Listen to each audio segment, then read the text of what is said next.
Morning guys, so I'm back at it. Have another go at this, see if we can find out what's wrong with that. Right, so it is not fuel. I've took the pipe off of the high pressure pump and turned it over, and there's plenty of fuel there. So we took out a spark plug and tried to test it, see if it's got any spark. It doesn't have any, but it's 4 ignition coils, so it's got to be what powers them all that's failed. So I'm gonna have to look into that right now. It's obviously, it seems to be, it's an electrical problem. Right, this is where we're at. Still not starting. The fuel is definitely there. I've got fuel pressure. I've tested this power at the coil packs. Each one, now we've got a ground on every one. The green one is the constant power to all coils. When the ignition's on, green has 12 volts. Well, actually, I don't know if it's 12 volts or not. Green has power. Then, when it's supposed to fire, you have the power. The power comes up. The coloured leads. So you've got an orange one there, a yellow one there, a white one there, and a blue one there. So basically, I've checked all the supply. The fuse for it is this one. The relay for it is this one.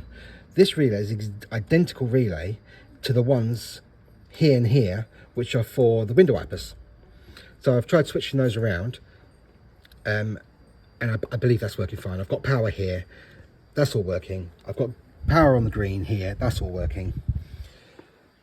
So it leaves me with what tells the spark to happen. Basically, that is the crankshaft sensor. The crankshaft sensor tells the computer what position the engine's in and when to squirt the injectors, and then when to fire the coil. And the power seems to be there on everything, but it's just not firing the coil. And also, when it's cranking over, I cannot smell fuel. So I'm thinking the crankshaft sensor. It's not a very expensive piece. I think I can get one for about £45. I think I'm just going to go and buy one and try it. At least if it's not that, it'll eliminate that and I can continue with the wiring problem. There's obviously some sort of power fault here somewhere. So that's where we're at. Right, let's go shop. Right, back from the shop. Hovers under this and you can locate the location of this crankshaft sensor. I'm hoping that does the job. Right, I'm under the engine and I believe the crankshaft sensor is underneath that little plastic thing there, which we have to pop that off to get to it. So I'm going to quickly do that now. Got that little cover off. And there it is. It's just there. So we just got to get the straight in my eye. Well, that's it there anyway. No. So just got to pop that wire off and then undo the sensor. Right, that's the old one there, off. Very oily because of all the leaking it's had from that can cover. Been dropping it down onto everything. I'm wondering if that's actually had anything to do with that failing. I hope that's what's failed. Well, it's all fitted anyway, and the little plastic cover's been put back on. So let's just drop it back off. Go on, I'll drop the jacks down, and we'll give it a start and see if it goes. No joy. Changed that crank position sensor. Still no power on the firing line. We've got constant power on the green to all of them, but it will not send the power up to this one to spark it. I'll have to try something new now. Right, been a few days since I've had attempted anything more with the Mini. I've just been busy at work and stuff, so I didn't actually manage to find out anything. But what I have done is I was kind of hung up on the fact that if one of these coils had gone, they wouldn't have all gone.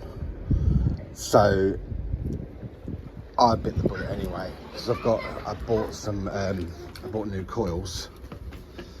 Oh, that's the gasket for the rocker, the cam cover that's leaking the oil down into the spark plug holes.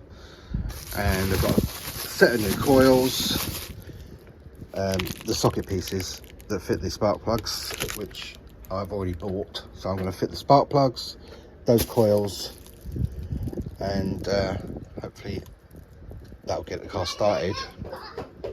I did have a thought that maybe one of the coils, like on the injectors, I had it once before, where you unplugged the faulty injector and then it ran on 3. Maybe whilst the faulty coil is plugged on, it's not allowing the other ones to work. I'm not sure, so I'm going to try that next. There's me laser platinum spark plugs, very, very nice. And I've got the socket piece. It's magnetic with that little star shape fitment.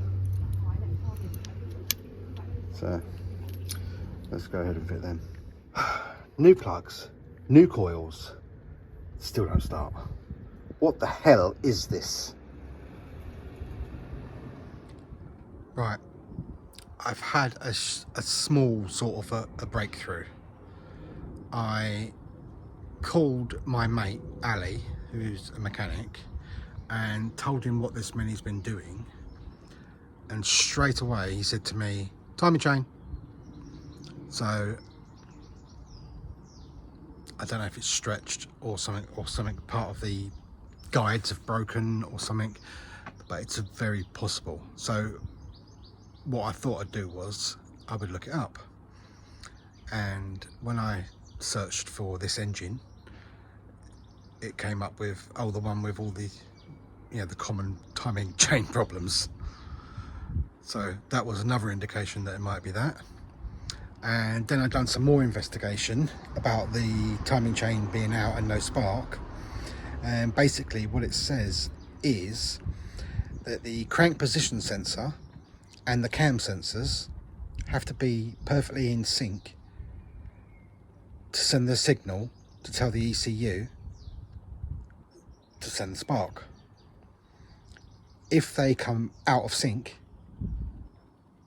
initially I thought, okay, it would, if the timing was out, it would spark at the wrong time, but it's not sparking at all. So I didn't really think it would actually be that. But it turns out that if the signals from the cam sensors and the crank sensor are not exactly in sync, the ECU will never tell it to spark. So it's absolutely looking like it's that.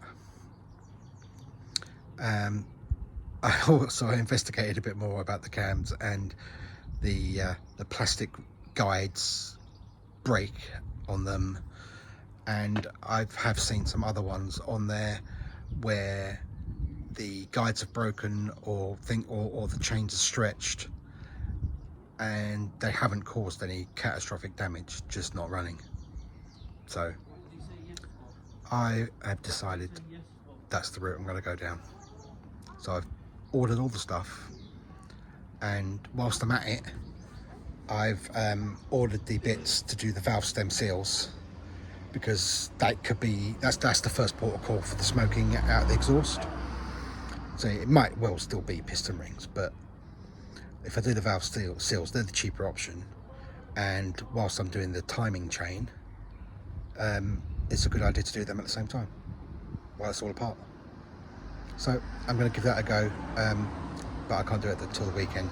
But I have ordered all the stuff I need, so I'm now with all the bits and bobs that I've bought. and the additional tools that's needed as well for locking up the cams and compressing the springs. I've had to buy an extra few bits. I'm into £200 to £300 at the moment, so probably closer to 3. So let's just hope that this fixes it. Well, anyway, right, until the parts arrive and I've got some more time, see you in the next video. Don't forget to subscribe.